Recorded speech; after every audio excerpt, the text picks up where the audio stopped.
everyone. My name is Jason, and I'm here for a Daily Dose of Hope, and this is Daily Dose of Hope Day 319.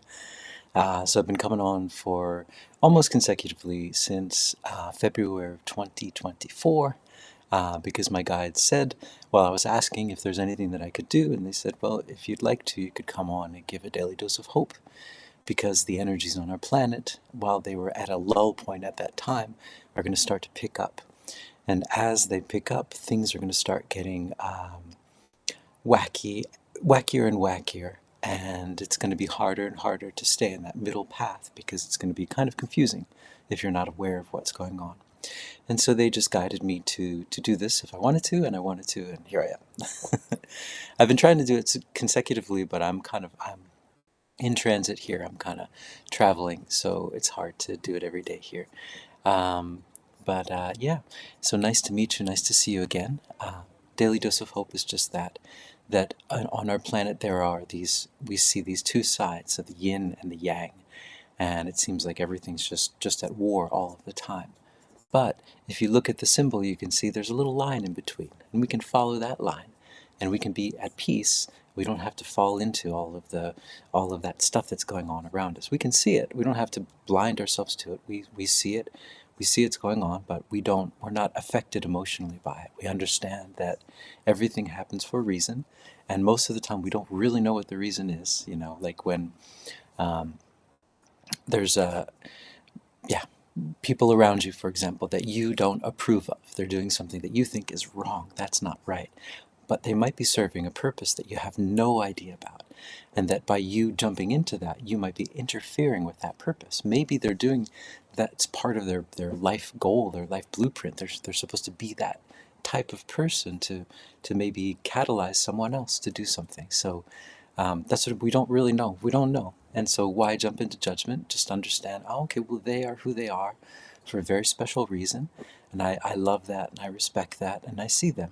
But I also have my path, and I'm just going to follow my path. And I'm not going to hold them in judgment, because when you hold them in judgment, then you hold yourself in judgment, because they are you. And it also shows that you think that you know what the world is about. You understand the whole universe. I know. That's why I can judge. We don't know. We never know. And so why go into it? Why go into judgment or fear or anger or sadness? Just, okay, this is how it is. This is how it's playing out, And but what I can control is my peace, my internal peace. I can control that. That's pretty much the only thing that we have the power over. It's just that we can be walking that middle line. We can be walking in peace.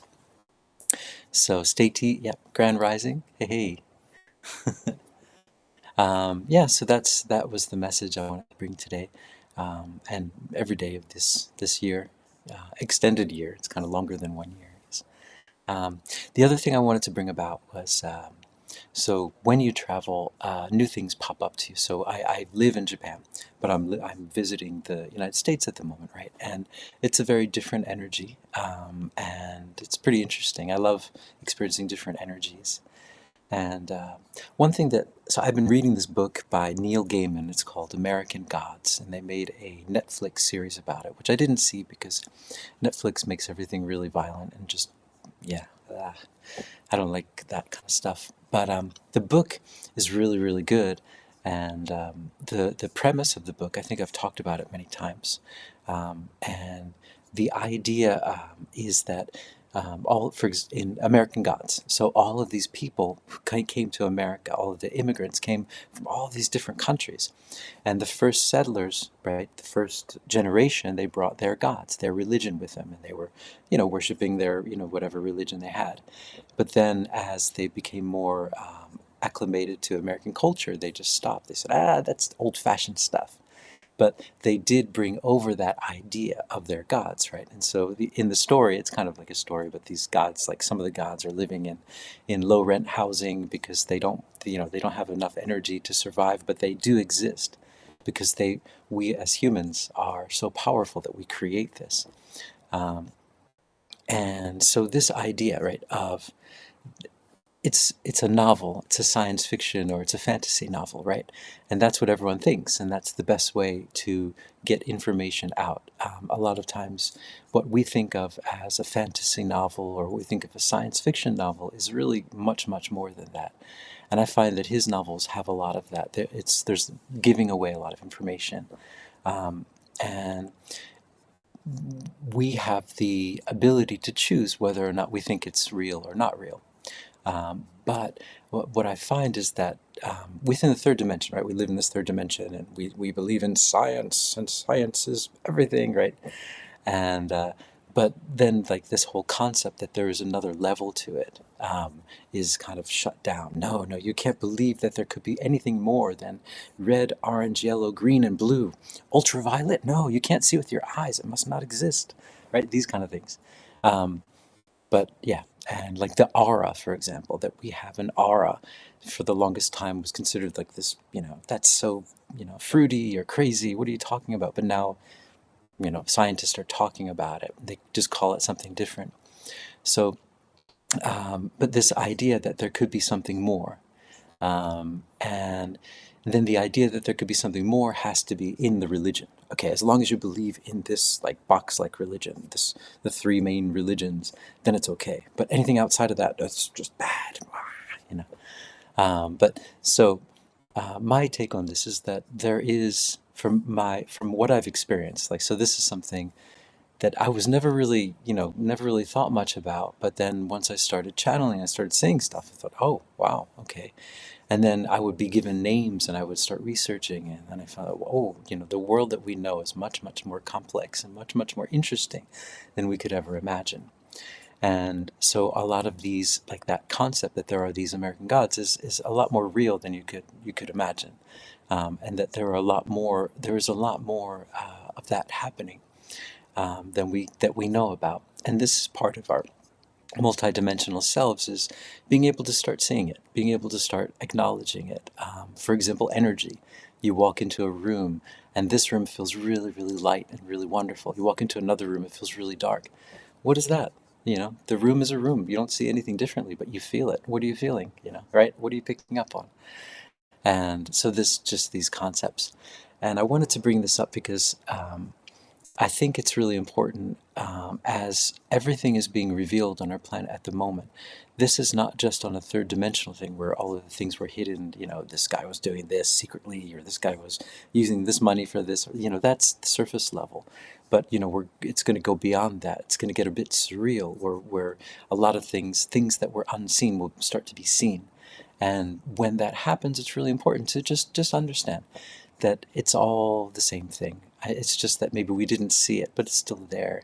And that all of the same rules and laws apply. Just like when you're walking through the city, when you see different things happening, different things, you don't go into judgment. Just try to understand that everything is there for a reason. Everything's happening for a reason. And in addition to that, it really helps. This is the theory. This is the way I was thinking about it this morning. Is that there are these beings, right, that will I guess you could say, trick you into giving them your energy, right? And so you're giving them your energy and they're taking it. And you could say that that's really evil. How could they do that? But you let them. You said yes. So that's how they can do it. They can't do it without your permission. And so it's really important to just be aware of that. And the way I was thinking about it is like, okay, so these kind of beings, right? They always exist, right? They're like maybe they're underground, or I was thinking about it like I don't have a good analogy, but they do exist. But if you don't give them their energy, they don't have the power that they have now. There's a bit of an imbalance of the energy now because a lot of people are not realizing what they're doing by giving the energy away. I think there are periods of history that we lived in where people were aware of it, and so they understood. They said, "Oh, don't give your energy to that. You're fine. It's just this parasitic being or whatever, but it's just there. It's a parasite. Whatever. It's over there under the dirt. But you don't feel like, oh my God, there's a parasite under the dirt. It's like, no, it's there.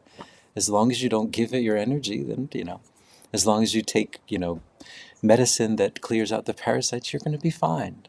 And And so you don't want to judge it. It's just there. Maybe it serves a purpose. Maybe it serves the purpose to allow you to make a decision, make the correct decision, that you don't have to give your energy away. So there's no reason to go in judgment when you realize these things and to understand that. And I think that's really important to see. And I think that's the whole point. That's the only way out of this third dimension. Because if we jump into like, oh my God, look at that, and then you start fighting, right? And then you're trapped again. You're trapped. That's the trap. Always continually fighting, always continually judging, always continually being angry, fearful. No, just see it. We're walking our path. I see those things that are there. Okay, that's there, that's there. All right, fine. But I've got my peaceful path that I want to take. I've got some music I want to write. I have some stories I want to write. I have some people I want to talk to. I have some really long walks I want to take. And that's where I'm going, and we all have that. We all have those things that we want to do, and that's it. Um, so, Selena, you say this is a spiritual war. Yeah, exactly, right? It's just important to know that this is happening on many different levels. And I think what my guides had been saying before is that third dimensional stuff is kind of ending, and that's why it's becoming pretty intense now with all the stuff that's coming out. And like after that, it's going to get kind of surreal, and things are going to get a little bit wacky if you're not really in tune with what's going on. And I think most of the people that are watching this are in tune with what's going on, and so it'll be our turn to just shine our light, not and just be like shining light onto you, and just being that person in the middle and letting them see that you don't have to freak out, that you can still do all the stuff that you love to do, and you can still follow your heart, because that's in the end that's what we're here to do, because the heart is the one that's going to guide us, and it's going to help us. I was thinking today, like when I was doing my meditation, I do a meditation where I kind of think, I feel my whole body and kind of understand all of it. And I was just thinking, wow, it's so amazing. Like my body is so amazing, right? Because not that my body, not an egotistical thing, but it's just here. It's this perfect thing that can bring, I can use it to bring, love, you know, by whatever means possible, by words, by music, wow, it's so perfect. By cooking a good meal, whatever it is. So, Celine, you say, I'm impatiently waiting for the aliens. Yeah, yeah, right. So, yeah, I think it's going to get pretty interesting. So, I'm pretty excited as well. I was really excited when I came here to the States to see all the drones, but they're not there anymore. What? I thought they would be here when I came. Um, hey, TT Tracy. Oh, you made it. All right. So I'm going to go into channeling and I'm going to ask, yeah, if they have anything to add. Here you go.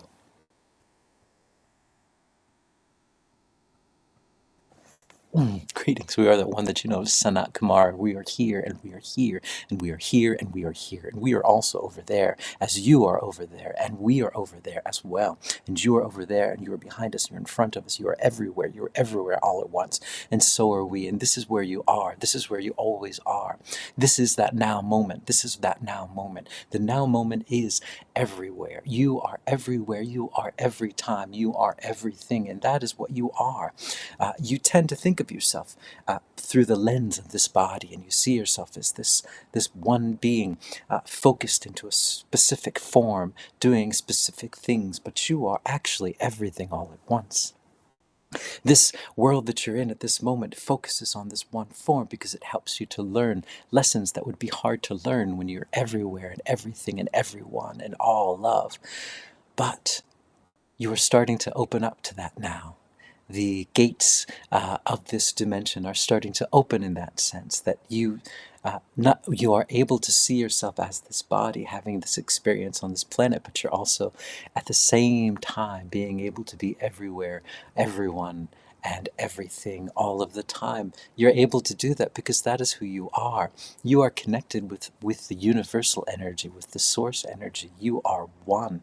You are always one. You are always in love. You are always perfect. You have never not been perfect. It is such a wonderful time now that you are able to feel these both, you straddle both of these worlds at this time. This is a wonderful time in that sense because you are in that transition and you are able to surf such wonderful waves of the third dimension and also the coming dimensions as well.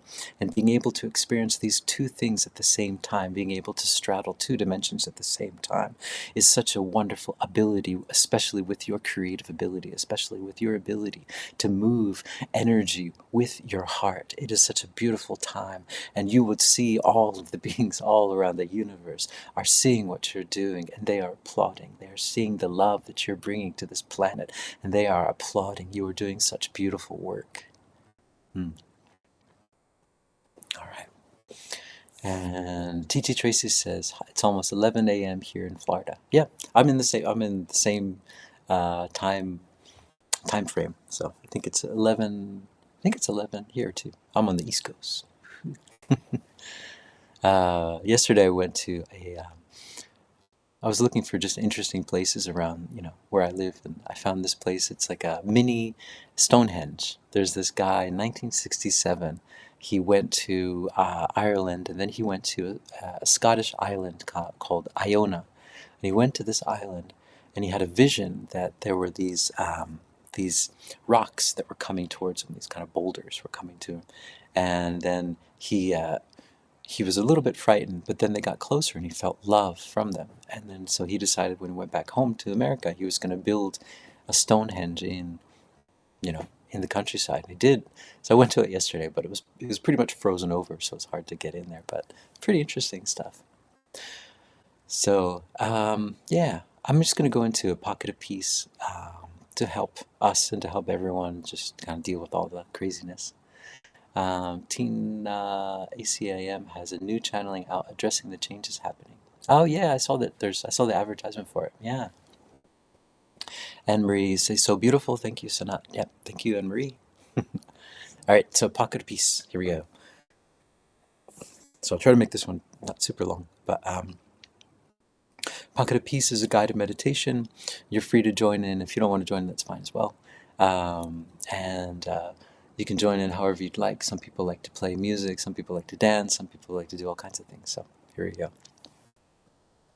I want you to imagine that you are in your space, the space that you love to be in, the space that makes you feel so comfortable and so at home.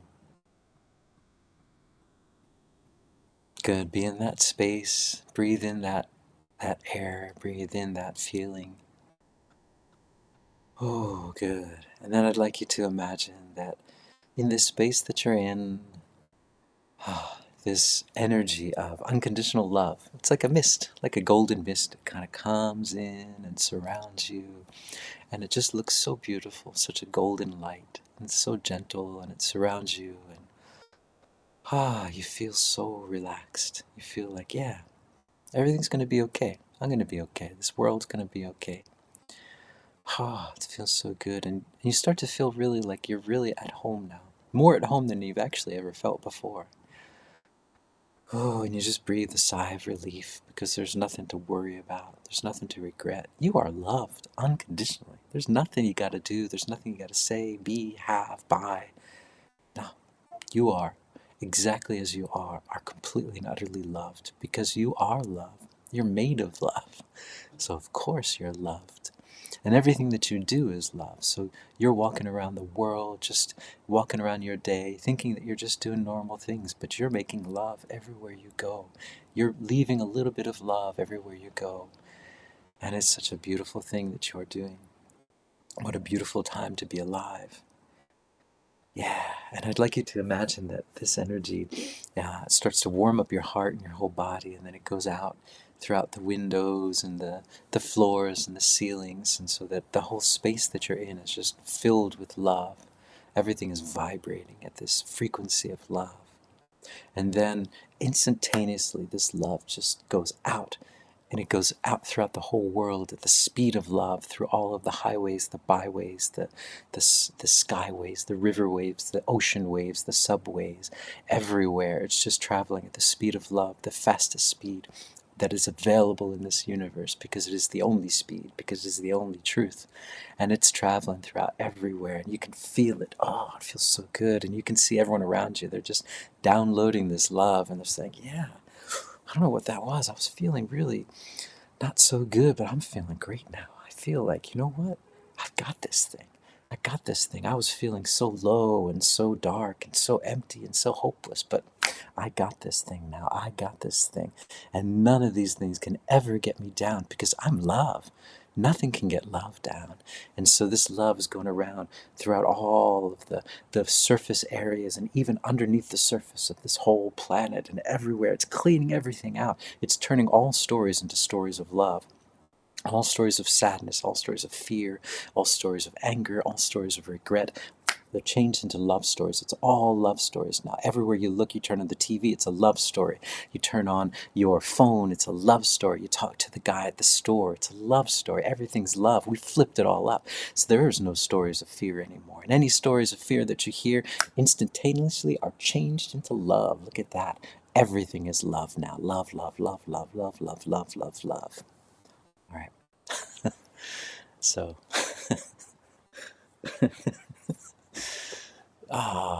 there's a TT Tracy says, thanks, Jason. Enjoy seeing lots of blonde-haired people so you don't stick out in crowds. Yeah, it's nice to not stick out. It's like just like a normal guy. Just like, oh, yeah, he's just normal. Before I go, there's the same writer I was talking about, the American Gods writer, Neil Gaiman. He wrote this short story called Jerusalem.